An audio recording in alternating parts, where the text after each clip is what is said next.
دیکھنے میں حضرت ابو الحسن خرقانی دنیا میں کیا تھے؟ محمود غزنوی کی فوج کا ایک سپاہی تھے۔ وہ ایک معروف واقعہ ہے، ایک حکایت ہے معروف کہ 16 حملے محمود غزنوی نے کیے، سومنات کا مندر فتح نہیں ہوا۔ اللہ کے حضور گڑ گڑا کے التجا کی، میرے مولا میری فوج تو ختم ہو رہی، اگر سومنات کا مندر فتح نہیں ہوگا یہ عالم کفر کا رہے گا، اسلام کی سلطنت نہیں آئے گی۔ وہ غزنی سے افغانستان سے لشکر لے کے آئے تھے۔ اللہ رب العزت نے دکھایا رات کو کہ تمہارے لشکر میں ایک میرا بندہ ہے، اس کے پاس جاؤ دعا کرواؤ۔ اس کی پہچان کیا ہے کہ کل آندھی آئے گی، اس آندھی میں خیمے اکھڑ جائیں گے، چراغ بجھ جائیں گے، اس کا نہ خیمہ اکھڑے گا نہ چراغ بجھے گا۔ جس کا چراغ آندھی میں بھی جل رہا ہو اس بندے سے جا کے دعا کرواؤ۔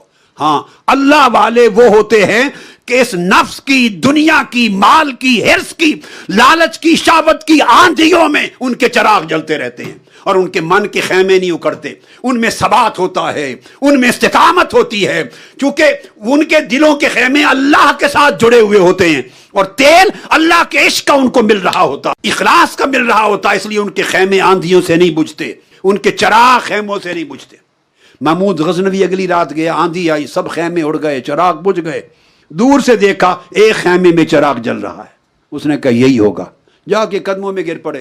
اب وہ کہے میں تو کھڑے ہو گئے، بادشاہ سلامت میں تو آپ کا سپاہی ہوں۔ کہنے نہیں، آپ بادشاہ ہیں، میرے لیے دعا کر دیں کہ یہ آخری حملہ کل جو ہے فتح یاب ہو جائیں ہم۔ وہ کہیں نہیں، میں تو ایک فقیر آدمی، میں تو آپ کا سپاہی ہوں، آپ بادشاہ ہیں۔ انہیں کہے نہیں، اصل بادشاہ آپ ہیں۔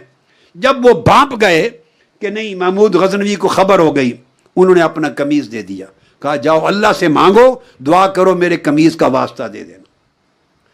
محمود غزنوی نے اگلی رات جا کے اللہ کے حضور دعا کی کہ میرے مولا، یہ بندہ جس کا چراغ نہیں بجھتا، جس کا چراغ تقویٰ نہیں بجھتا، جس کا چراغ ولایت نہیں بجھتا، جس کا چراغ صدق اور ورع نہیں بجھتا، جس کا چراغ ابدیت نہیں بجھتا، اس ابو الحسن خرقانی کے قمیض کا واسطہ یہ فتح یابی دے دے۔ سو وہ فتح ہو گئی، اسی فوج نے فتح کر لیا۔ واپس شکر ادا کرنے کے لیے آئے، شکرانے کے لیے۔ انہوں نے کہا کیا مانگا تھا؟ میں نے یہ فتح مانگی تھی۔ کہا کہ اس کو محمود غزنوی کو کہ ارزاں فروخت ہے، ہمارا قمیض سستا بیچ دیا۔ جب واسطہ ہی دے دیا تھا قمیض کا، مولا کی بارگاہ میں پورا ہند مانگ لیتا، عطا ہو جاتا۔ ایسے چراغ جلاؤ اپنے من میں کہ دنیا اور شہوتوں کی آندیاں ان چراغوں کو بجھا نہ سکیں۔ ظاہر کے سب چراغ بجھ جاتے ہیں، باطن کے چراغ جل جائیں اللہ کے تعلق میں تو نہیں بجھتے۔